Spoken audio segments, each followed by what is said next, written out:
How are you doing today? I am doing pretty good, thank you. Are you ready to get started?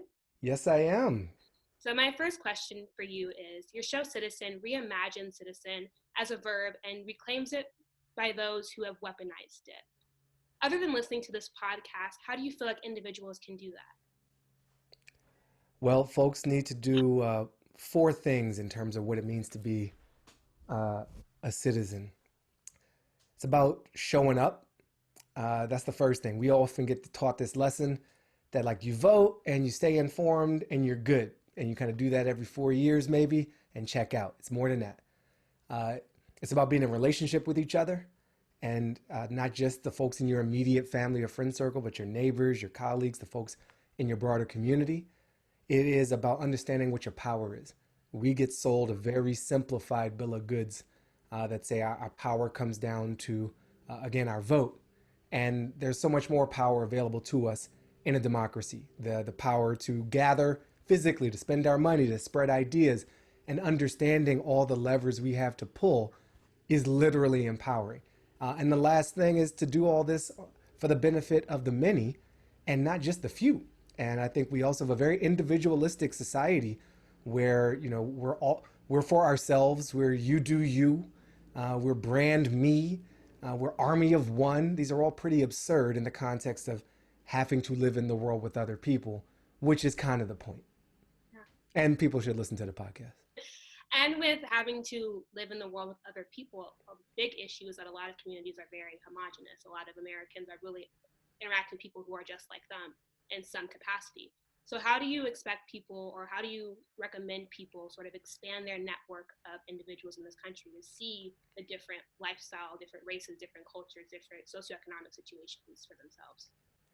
Folks really will have to listen to and do everything we say in episode 9 of How to Citizen with Baratunde. It literally, at the time of this recording, it just dropped. Oh, And it features an artist from your city of Chicago who's done just that, a woman named Tanika Johnson, who built a project called Folded Map. And she recognized the segregation and disparity between the North and South Side, like so many have. But she did a project to bring folks together. She started taking pictures of the houses that had corresponding addresses on the North and the South version of each street. And then the people in those houses, she brought them out to meet each other and answer the same questions with each other. How much did you pay for your home? How did you end up in this house? right. What's the vibe of your neighborhood? And then she had them go further and accomplish a set of neighborhood like tasks. Go to the local library, check out a book, try to get $20 out the ATM, find lotion in a local convenience store. And I don't expect everyone who watches this to do everything Tonika says, but we'd all be much better if we did. But in every one of our shows, we give people things they can do from wherever they're at. And I think in a pandemic time, in the COVID time, it is safer and more accessible to think about different versions of, as Tanika said, finding your fold, finding that dividing line in your life, in your city. It might be a highway, it might be a river, uh, it might be a statue, and find out what is going on in the parts that you never go to. What's the story you have in your head about people who you've never actually interacted with that are dangerous and dirty or too rich and uppity, whatever the story is, and challenge that story with experience and exposure and empathy. And we do that by engaging not as tourists or as charitable figures, but as people living our lives. And in this day and age, that might mean what we ask people to do was find an artist from that area that you don't know so well and just start following them on Instagram as a light version of this. That's not going to solve all the problems, but it can help build some bridges rather than walls between us. So, what did you learn from Tanika, and what do you hope audience members can also learn from her? I think I learned from her that you've got to trust people. And to do that, you've got to make space for them. There are a lot of us who are really energized, fired up, ready to go about the challenges that we're facing. And there are people who are new to the moment who are just like, let's fix it. Let's go. I got the solutions. I read Ibram X. Kendi. What do we do now? Put me in, coach. I have a policy paper. And this stuff takes time. It's taken a lot of time for us to get to where we're at. And it's going to take time to get out of it. And what Tanika showed was a very creative way. It's built on a stack of white papers, but she didn't make anybody read them. The grounding for her work is the history of housing segregation in Chicago and in the greater parts of this country at the hands of the government. It's not like, a few white people didn't want black folks living in their neighborhood. No, the government made it impossible for black people to build wealth through property. And now we are generations later being blamed for not having any money. Well, you should work on your finances. You should stop preventing me from working on my finances. Right. You prevented my grandmother from working on my finances. So that's a little bit of a rant. I think what I learned from her is to think about the creative ways to layer in the story of that and create a space for people to connect. She used photography initially in this project as a creative excuse to get people to engage with each other on something they definitely would not have done on their own. There's just not a ton of people out there trying to read the color of law, and these old Hulk maps, the housing, I don't even remember what the acronym stands for, HOLC. People should look that up. The language also isn't necessarily accessible. Dirty history. No, it isn't. No, it isn't. And so I think, there's a lot that she has done that I admired and was familiar with, which is part of why we had her on the show. But what I was shocked by is just the amount of silence she left in the questions for people to answer, the amount of space, literal space she gave them. And, she talked about these interactions with North Side and South Side people and how you ask them a question, how much did you pay to be in this home? And you just let it hang, and people start to answer, I got a deal, $700,000, said the newer white person to the neighborhood. And you could see the black resident being like, what in the what? Okay. So here's what happened. I'm renting and it is definitely not a 700,000. But you let them find each other. And I think what we lack so much in our society is that space to consider each other, to see each other, to breathe with each other. So I hope that's what our show is helping people do in some small way. But outside of that, I learned that from Tanika, that it's the awkwardness is part of the journey. Yeah. And leaving room for that, people will often find their way back.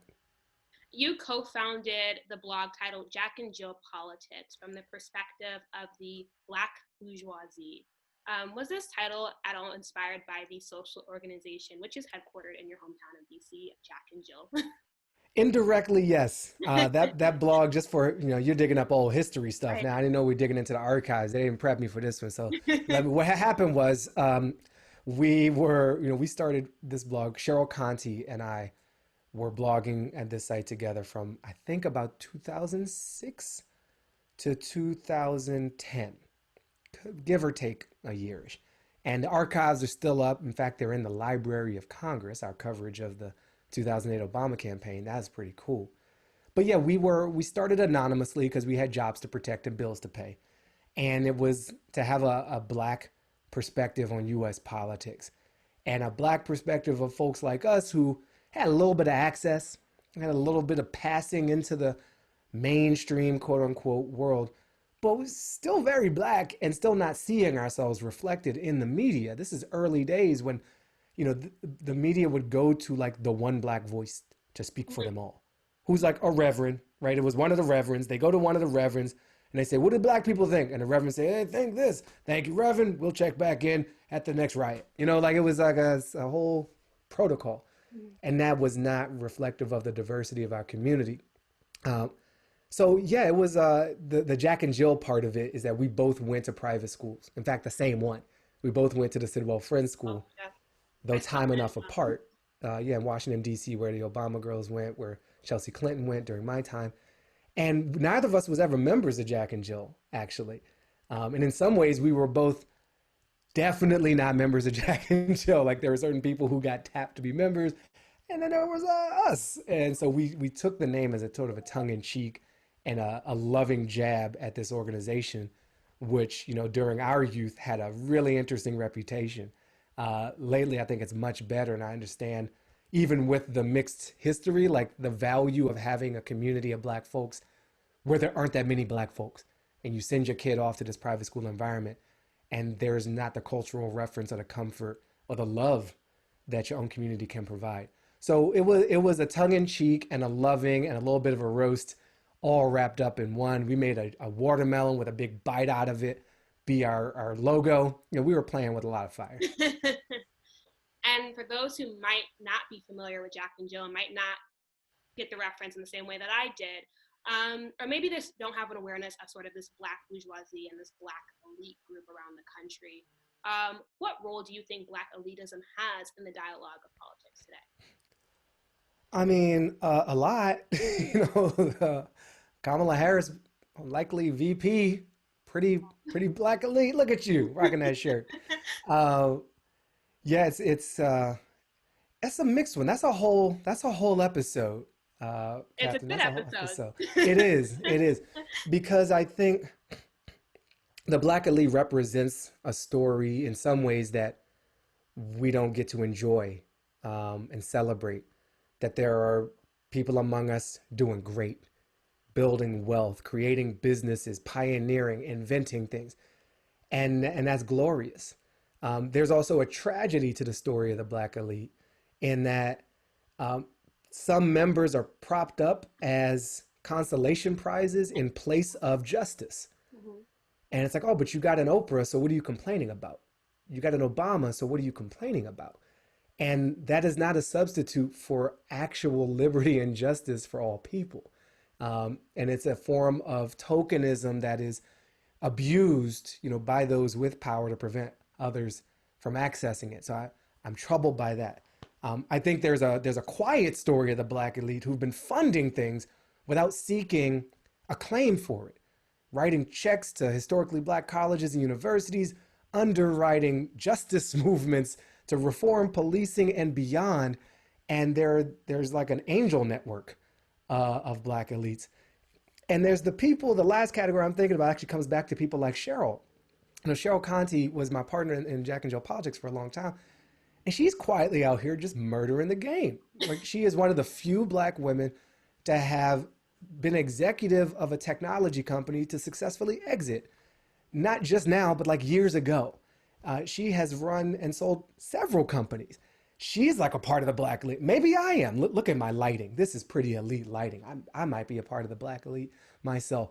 But I think there's a level of creativity and innovation and commitment among this community that should not be satisfying. It should be indicative of the idea that all that is possible from the whole community. And we need to unlock that among the rest. And that is not achieved by merely celebrating who we call the best. There's a lot of good out there in the greater community that we need to tap into. And that takes a lot more collective commitment to unlock, not just by Black people.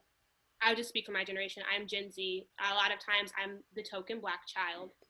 But in many ways, the adversity that my parents experienced, I've never experienced. So how do you tap into the realities of other Black people in Black America when you're oftentimes forced to be the political voice of reason for reality you might not know yourself? Yeah. Yo, thank you for acknowledging that. That is real. There is such, I realized, so I grew up in a Black household in a Black community for my entire childhood.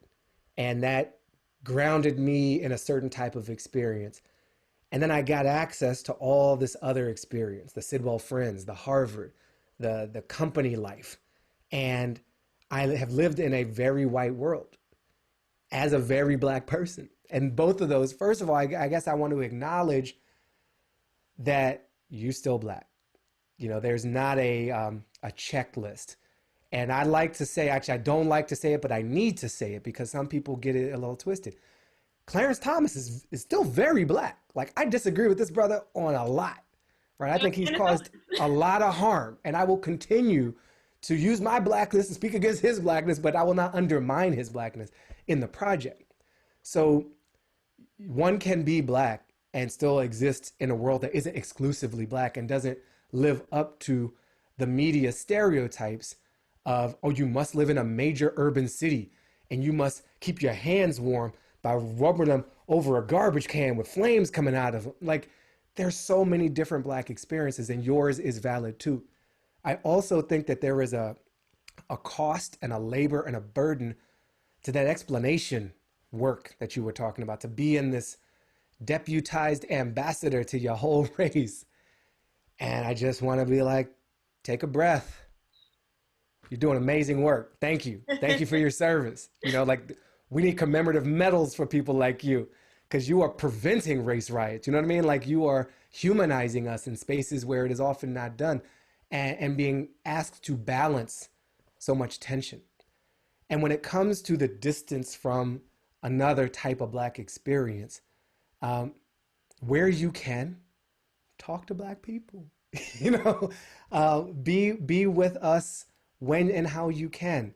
I think there is so much pressure to perform Blackness, and I would just caution people to try not to get lured into that. And there are many groups that do that to us. White folks do that to us. Or you don't sound Black. You're one of the good ones. You don't act like you're Black. I didn't even know you're Black. I don't see Black. But you just said the word Black like 10 times. So, okay. Then you've got other Black people who are like, well, you talk funny. You went to that fancy school. You're not really one of us. You're not really down. How woke are you? And you're just kind of buffeted on all sides. And recognize that ultimately the person who defines you is you. You are not here to satisfy somebody else's definition of yourself. You define that for yourself. And the more grounded and comfortable you are in who you are, the less you're worried about somebody else telling you who you ought to be. Amen. And you have attended prestigious institutions such as Sidwell and Friends, which you mentioned earlier, as well as graduating from Harvard University. And you've described your Black experience as the following: my version of being Black adheres to as much stereotypes as it dramatically breaks from them. How do you feel like your own personal experiences and your own personal navigation of your Blackness has influenced your work? Oh, I think I've had a potpourri of Blackness define my life. You know, as I mentioned, I grew up in a Black neighborhood. I grew up in Washington, D.C., Chocolate City, literally Chocolate City. More caramel nowadays, but still leaning brown. And my father, you know, was killed due to gun violence. I have that part of my story. I was raised by a single Black mother. I have all these elite experiences, and I had this Afrocentric ground. My name is Baratunde. I'm not Nigerian, but the name is based in the Yoruba people there. So it has informed my work because I am pulling from multiple traditions. I think it allows me to speak to multiple communities. I think it allows me to do something unique where you might expect something from me. So I'll just grab a reference from over here that you didn't see coming because you thought I was 100% Harvard and you forgot about Newton Street.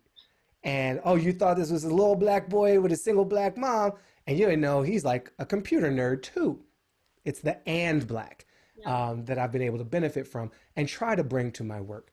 And I think it's also given me a sense of respect and humility that I am a human like everybody else, and I check other people and I try to judge because that is part of our natures, but I try to fight it because I know that I am not able to be defined by any one experience or any one type of experience.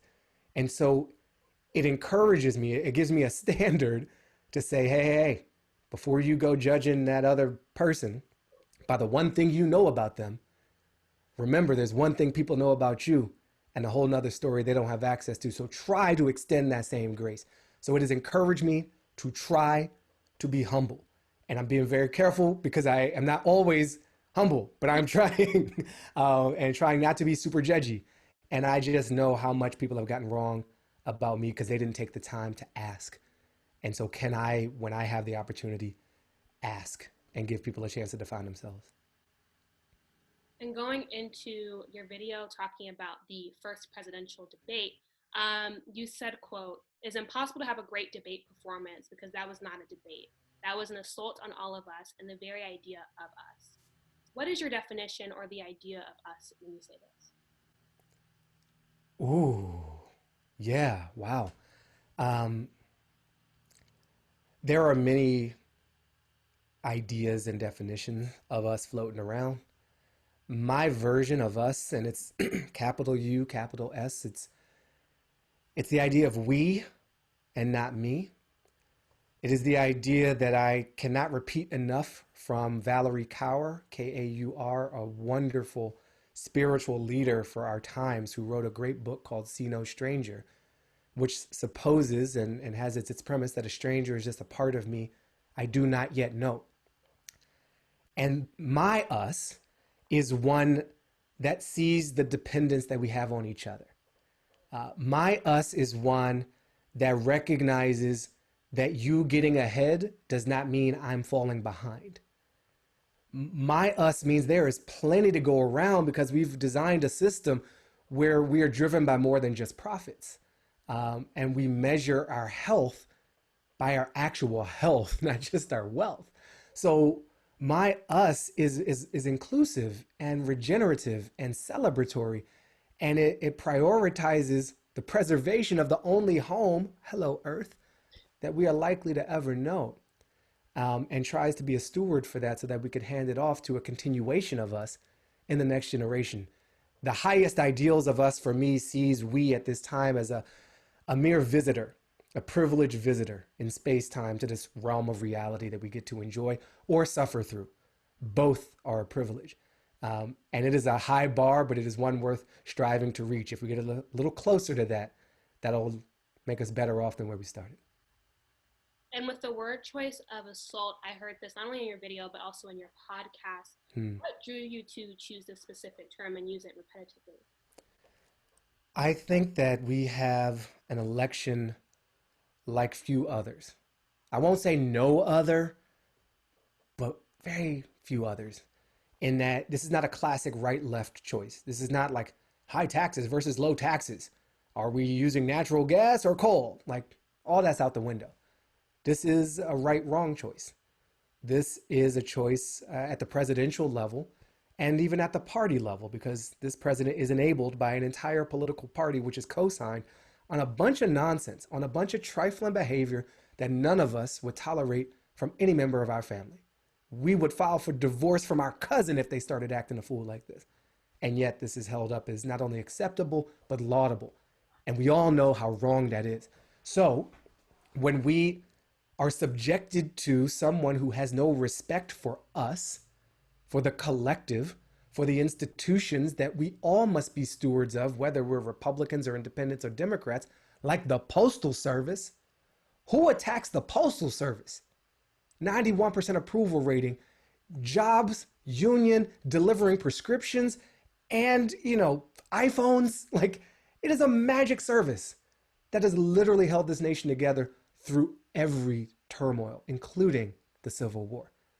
And we have somebody who wants to attack that. That's an attack on us. To disrespect the idea that you must engage in conversation and verbal combat with your opponent respectfully is disrespectful, not just to Joe Biden. It's disrespectful to me. It's disrespectful to you. It's disrespectful to the founders who you claim to love. It's just wrong, and it's ugly, and it hurt. It was emotional. We all were dirtied and sullied by that display. And the vice presidential debate wasn't that, thankfully. It had some challenges, but at least there was the basic agreement that we're going to enter the arena and try to do combat by the rules. What happened in that presidential debate was just ugly, and it was wrong, and it was beneath us. And getting into the vice presidential debate, would you classify that as a true debate? I mean, yeah, I would. And I would say it was a true debate in that you had people dodging questions. That's classic debate moves.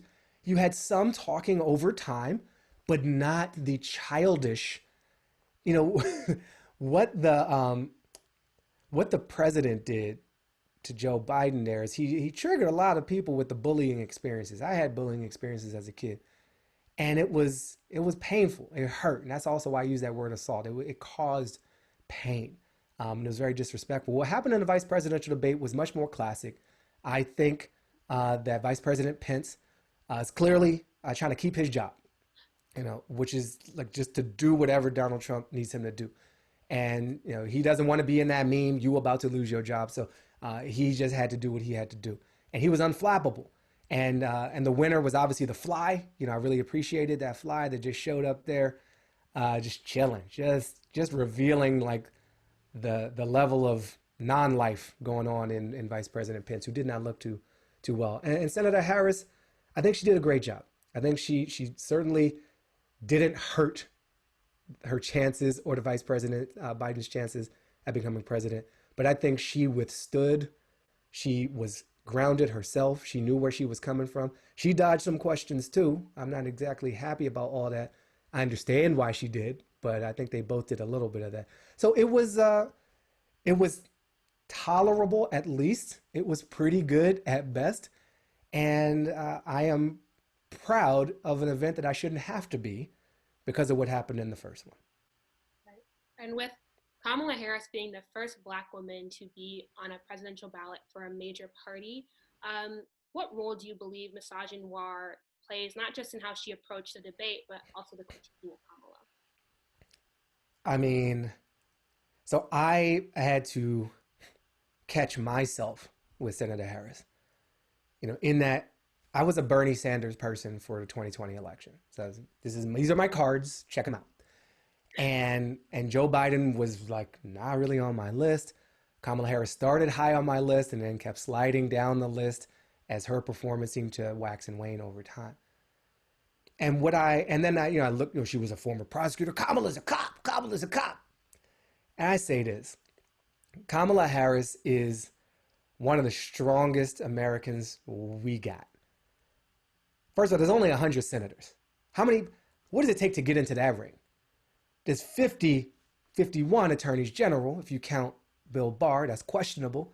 But every state's got one. She was one of those. How many of those you got running around? She was a district attorney. How many of those you got running around? She jumped through every hoop put in front of her while it was on fire and they were moving it as a woman and a woman of color of both Black and South Asian descent. Good for you, sis. Like, I don't even know the compromises she had to make to be taken seriously. The incompetence she had to deal with. To watch her perform in that debate and see the current vice president presume to take command of the debate and start to ask her questions while avoiding every question he got. And she just kept it together, kept it tight, That's discipline. That's something she shouldn't have to do, but clearly she did to get where she is. And we get the benefit of that. Even if she doesn't make it to vice president, we got to see that. Some little girl got to see, this is how you deal with a trashy little man out here trying to pretend he's above this all, that he has the right to challenge you and talk over you. This is how you keep yourself together, hold yourself to respect, to a high standard. I think she's a phenomenal human being. And I do not agree with all of her policies and her past decisions. I know the content of our times has changed, so I cut her some slack for that. And I will be there if she becomes vice president, putting pressure on her to do the things I think we need to do. But I am sure that she is a much more receptive candidate to those ideas than any other choice we have available right now. She is not like, I think there's a way to look at someone like Kamala Harris. And we do this with women, and we do this with Black people, and we do this with people of color, and she's got it all going on.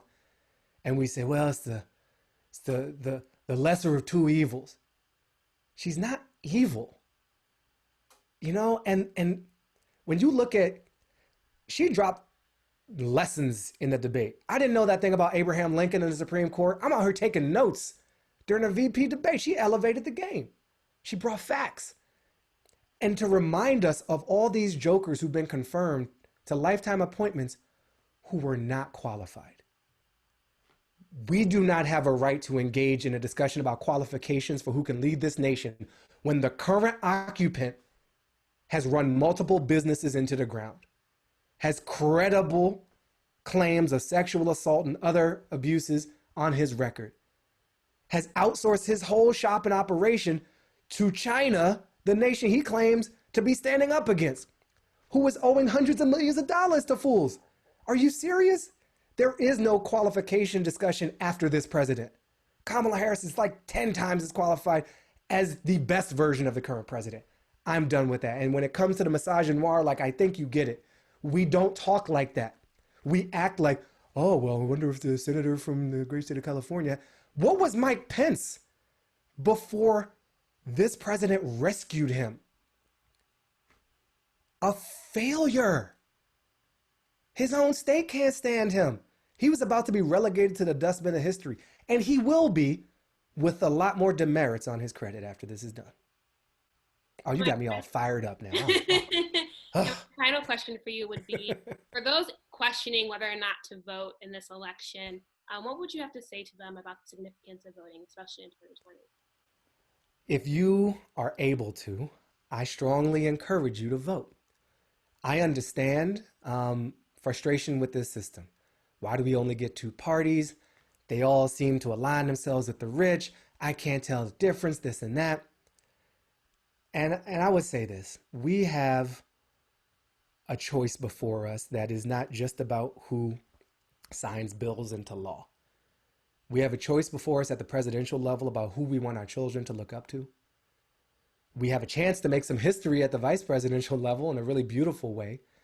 And we have an obligation at the local levels of our government to take all this energy, all this pain, all this protest, this near revolution, and convert it into another form of power, which is the power of our ballot.